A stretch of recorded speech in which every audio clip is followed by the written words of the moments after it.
નમસ્કાર, ગુજરાત મનોમંથન 9 માં આપનું સ્વાગત છે। હવે જોઈએ આજના સમાચાર। અમદાવાદ શહેરમાં આવેલા ઓઢવ વિસ્તારમાં જે ભવાનીનગરનો ટેકરો કહેવામાં આવે છે, ત્યાં છેલ્લા 40 થી 45 વર્ષથી લોકો વસવાટ કરે છે અને અમદાવાદ મ્યુનિસિપલ કોર્પોરેશન દ્વારા બીજા લોકોને મકાન તોડી પાડવાની નોટિસ આપેલી હતી।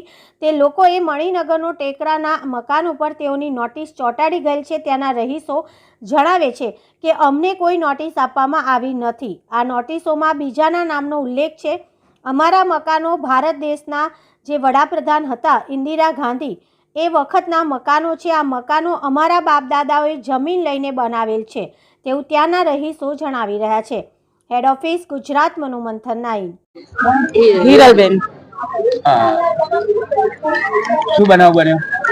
અમારે એક ઉત્તરાયણના દિવસે એક નોટિસ આવી અમારા ઘરે। કઈ બાબતની?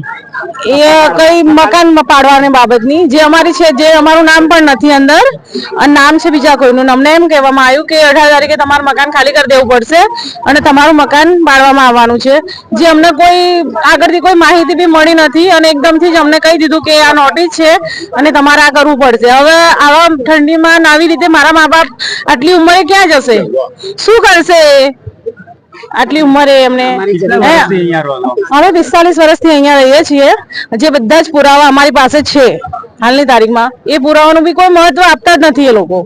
હવે સરકાર પાસે તમારી શું માંગણી છે? અમારી સરકાર પાસે એવી માંગણી છે કે અમને આ મકાનમાં રહેવા દો અને જો તમારી ઈચ્છા એવી છે કે અમારે પાડવું જ છે અને હટાવવું જ છે તો અમને બીજું મકાન આપો અને અમને ભાડું આપો। આ મકાનનું ભાડું આપો તો જ અમે અહીંયાથી ખાલી કરવામાં આવશે। કેમ કે અત્યારે હવે ઉંમરમાં મારા બાપ, અમે છોકરીઓ છીએ, અમે કઈ નથી કોઈ એમના, અમે અમારા ઘરે છીએ।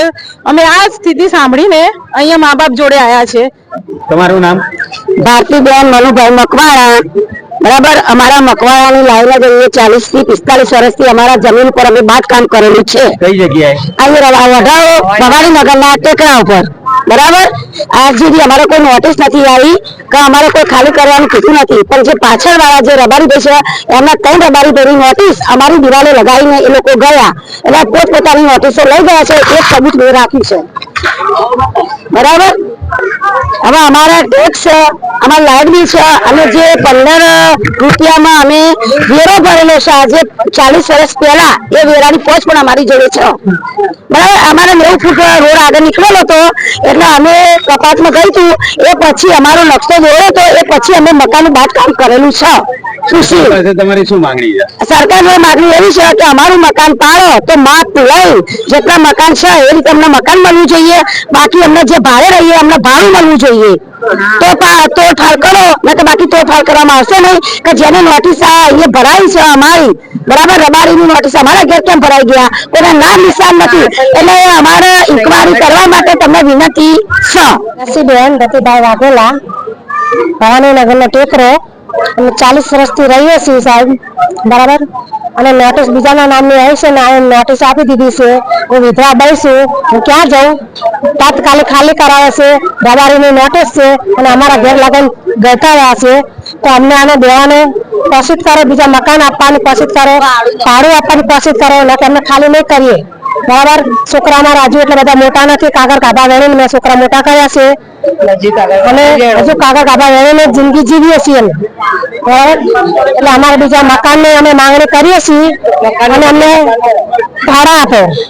નામ ભાવનાબેન બાબુભાઈ નાયક કે છે। હવે અહીંયા અમે ભવાનીનગર ટેકરા પર આવીએ છીએ અત્યારે અમને મકાન ખાલી કરવાનો ઓર્ડર આવી દીધો કે 18 તારીખે અમે મકાન ખાલી કરી દેજો ગમે તેમ કરીને, અને નોટિસ અમારા નામની નહીં તો નોટિસ નહીં, રબારીના નામની નોટિસ હતી તો રબારીના નામની નોટિસ રબારી લોકો નોટિસ એમની લઈ ગયા અને અમને એમ કે તમે મકાન ખાલી કરી દો ગમે તેમ।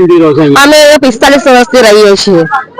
હવે તમારી માંગણી? અમારી માંગણી એટલે કે આ મકાન પાડો, અમે સામે મકાન મળે, એ જ અમારી માંગણી।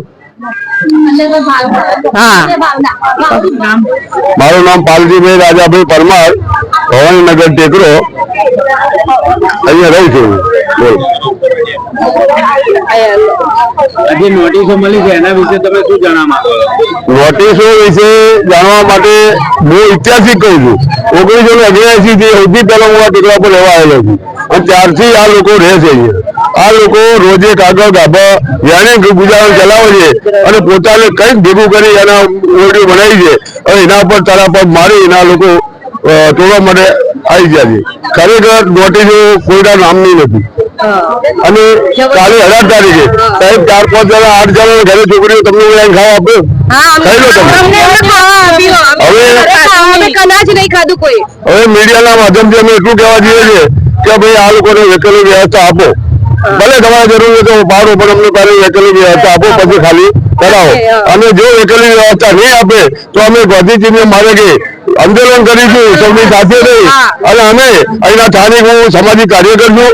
સામાજિક અમે બધા સાથે રહીએ છીએ અને આ ન્યાય અપાઈને જંપીશું અને એ તમારા મીડિયાના માધ્યમથી અમને ન્યાય મળે એવી આશા રાખીએ છીએ.